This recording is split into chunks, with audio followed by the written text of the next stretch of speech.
పెద్దపల్లి జిల్లాలో మానేరు వాగుపై నిర్మాణంలో ఉన్న వంతెన కూలిపోయింది. ముత్తారం మండలం ఓడేడు పరిధిలో సోమవారం అర్ధరాత్రి ఈ ఘటన చోటు చేసుకుంది. ఓడేడు నుంచి జయశంకర్ భూపాలపల్లి జిల్లా గర్మిళ్లపల్లి మధ్య దూరం తగ్గించేందుకు వాగుపై ఈ వంతెన నిర్మిస్తున్నారు. 2016లో పనులు ప్రారంభమయ్యాయి. మధ్యలో కాంట్రాక్టర్లు మారడం, నిధుల లేమి తదితర కారణాలతో నిర్మాణం ఆలస్యమవుతూ వస్తుంది. అక్కడ ఏర్పాటు చేసిన తాత్కాలిక మార్గంలో స్థానికులు రాకపోకలు కొనసాగిస్తున్నారు.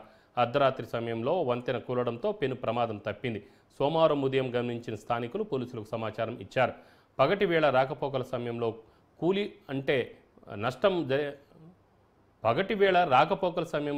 ఉంటే నష్టం జరిగేదని, వంతెన నిర్మాణం నాణ్యతపై విమర్శలు వస్తున్నాయి.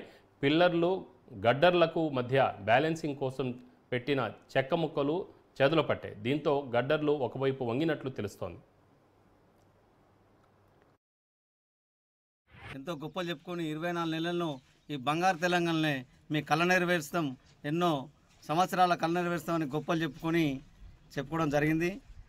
ఆ రోజు నుంచి ఎప్పుడైతే పనులు మొదలుపెట్టారో కాంట్రాక్టర్ను భయభ్రాంతులు చేసి వాళ్ళ కమిషన్ల కొరకే చూసిరు తప్ప వర్క్లో నాణ్యత ఉందా లేదా, వర్క్ తొందరగా అవుతుందా లేదా, పనుల జాప్యం అవుతుందా అనేది కూడా గాలికి వదిలేసి కేవలం వాళ్ళ సొంత లాభాల కోసం ఇక్కడున్న స్థానిక టీఆర్ఎస్ నాయకత్వం కానీ, మంత్రిలో ఉన్న టీఆర్ఎస్ నాయకులు కానీ కళ్ళు మూసుకొని కాంట్రాక్టర్ను బెదిరించి చేసి వాళ్ళు ఏదైతే లాభాలు ఆర్జించారో అప్పుడు కాంట్రాక్టర్ నాణ్యత లేకుండా తనకి ఇష్టం వచ్చినట్టు వర్క్ చేయడం జరిగింది. దాని నిదర్శనం ఇది.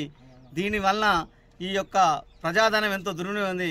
కావున ఆ సదర్ కాంట్రాక్టర్ 48 కోట్లు మరియు 2023లో 11 కోట్లతో కూడా మళ్ళా రీటెండర్ చేసి ఎస్టిమేట్ పెంచడం జరిగింది.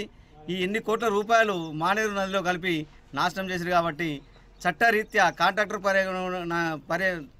పైన మరియు ఇక్కడ ఉన్న నాయకత్వం పైన కూడా కఠినంగా చర్యలు తీసుకోవాలని కాంగ్రెస్ పార్టీ తరఫున డిమాండ్ చేస్తుంది. ఈ బ్రిడ్జి పనుల గురించి, ఇక్కడ జరుగుతున్నట్లాంటి నాణ్యత లోపం గురించి పర్యవేక్షణ అనేది కనపడలేదు. 5 సంవత్సరాలు నేను సర్పంచ్గా ఉన్న కాలంలో ఒక్కరోజు కూడా పుట్ట మధుకర్ వచ్చి ఈ బ్రిడ్జి మీద ఎందుకు ఇక్కడ వర్క్ జరగట్లే, నాణ్యత ఏ రకంగా ఉంది అనేది సంబంధిత అధికారులను తీసుకుని వచ్చి పర్యవేక్షణ చేసిన దాఖలాలు కనపడలే. సర్పంచ్గా 10 సంవత్సరాలు పూర్తి చేసుకున్న నాకు ఏ రోజున కూడా ఈ బ్రిడ్జి గురించి పట్టించుకున్నట్లయిన దాఖలాలు లేవు.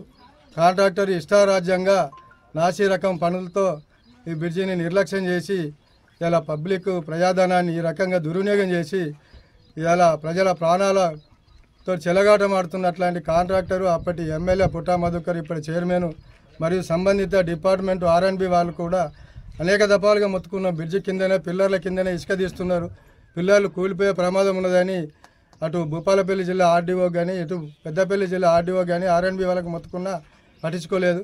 అన్నట్టుగానే నిన్న సాయంత్రం 9:30-10 గంటల సుమారు చిన్న గాలి దుమారం అయ్యి, అట్లాంటి గాలి దుమారానికే ఇవాళ 3 గార్డర్లు పడి ఒక 10 ఫీట్ల దూరంగా వచ్చి నడి రోడ్డు మీద పడింది. అదృష్టశాత్తు రైతులు పంట పొలాల నుంచి వెళ్ళి ఇంటికి చేరుకుంటున్న 2 నిమిషాల గ్యాప్లోనే ఇది జరగడం పెద్ద ప్రమాదం మా ఓడేడు గ్రామ రైతులకు తప్పింది. అట్లనే ఒక పెళ్లి బృందం బస్సు కూడా 500 మీటర్ల దూరంగానే బ్రిడ్జి కూలినప్పుడు ఉంది. అందులో దాదాపు 60-65 మంది పిల్లలతో సహా ఉన్నారు. కొంచెం ఒక 2 నిమిషాలు వాళ్ళు ముందు పాస్ అయితే బస్సు ధ్వంసమయ్యేది, ఇంతమంది ప్రాణాలకు నష్టం జరిగేది. ఇట్లాంటి దుర్మార్గమైనట్లాంటి గత పాలకులు చేసినట్లాంటి నిర్లక్ష్యం సంబంధిత కాంట్రాక్టరు, సంబంధిత R&B డిపార్ట్మెంట్